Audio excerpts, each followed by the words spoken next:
If you've never heard of Neptune before, then you must not be a true RPG fan because she's been everywhere these past few years and she's seen a bit of everything from turn-based RPG, action RPG, MMO, strategy, side-scroller, and even a shooter. Neptunia Reverse is a remake of a remake from the very first game of the series, which came out on PS3 as Hyperdimension Neptunia. Back then, it was rather rough, with slightly above PS2 level graphics and very repetitive dungeons, but it had a catchy soundtrack and a very engaging cast of characters and a fun storyline about console wars. It quickly developed a following among niche RPG fans and is now Compile Art's most popular series, with many entries, sequels, and spin-offs. It also started out as a turn-based RPG, so things have changed a lot since then.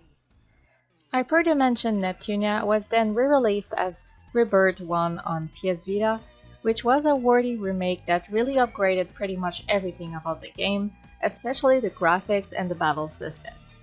The game went from a confusing luck-based turn-based system to a more modern one that can now be found in most recent Neptunia games. The best upgrade for me was the bland cave dungeons, which were upgraded to more colorful and detailed areas.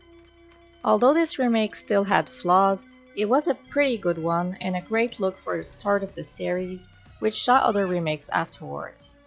Now back to Neptunia Reverse. It's supposed to be a remake of Rebirth, but the difference between Reverse and Rebirth is very minimal compared to how Rebirth was a total makeover from the original PS3 version. I would say that Reverse is more a remaster than an actual remake. Compared to the Vita version, Reverse looks great on PS5. The colors are much more vibrant and everything looks a lot more detailed and eye-catching. It's obviously still not the best PS5 looking game, but if you're used to the Neptunia series, you know Compile Arts games tend to look one generation behind, so this looks like a pretty PS4 game at best. Well, I love the look of the game regardless, as I love colorful games. You could even argue that the level of saturation in the game is a little bit too much, but personally I like it. Aside from the new look, the game remains relatively the same. The battle system is the same since Neptunia Victory, where you can move around the battlefield to attack enemies, setting up various combos and filling up a bar that lets you use special attacks. You can transform into the character's HDD mode, where they turn into their goddess form and become much more powerful, showing off cool moves that can be combined with other goddesses in your party. The battle system is pretty simple and basic, but it's fun. You can customize a lot of things in the menus, and the characters have many nice costumes that are available from the start.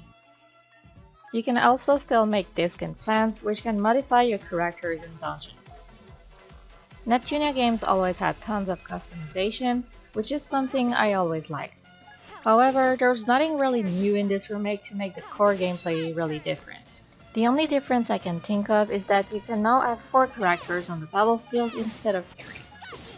The only worthy and notable addition to this version of the game is the Arrange mode, which lets you start the game with every single character right off the bat, so this means 27 characters in your party right at the beginning, even if you have not encountered them yet in the story. Obviously, this mode is for returning players, so if you're new to the series, don't start with this mode as it will be confusing.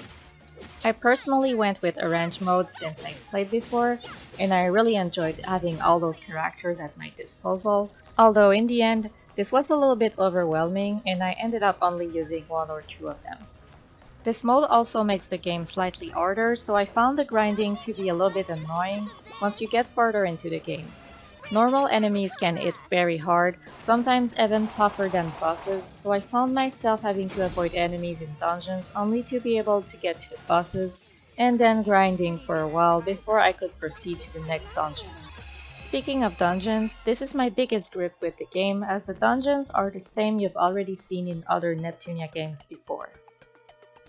I feel like I've seen those areas 100 times before, and to make things worse, you revisit these same areas several times during the game. There is a forest, a mountain, a factory, and a snow area. That's pretty much it, even though the layouts change, the backdrop is always the same. This is a problem with most Compile Arts games, and I really hope they start fixing it in the future. We're now on PS5, so there is no excuse for it anymore, and I was really hoping they would fix it for the remake and add different dungeons. Aside from that, they also added a new fishing minigame which uses the PS5 controller, but that's the only new thing apart from arrange mode. Probably not enough to justify replaying this version of the game unless you're a mega fan or a newcomer. Neptunia Reverse best aspect remains its fun and charming characters and a silly but well-written story that attracted fans to the game in the first place. Compared to the original PS3 game, Reverse is a very good remake that really brought the game forward, and if you've never played it, this is the perfect opportunity to jump into the series. But compared to the beta version, this is hardly a remake, so probably not worth replaying just for prettier but similar graphics, unless you really want to. But for newcomers, this is the best version to start with.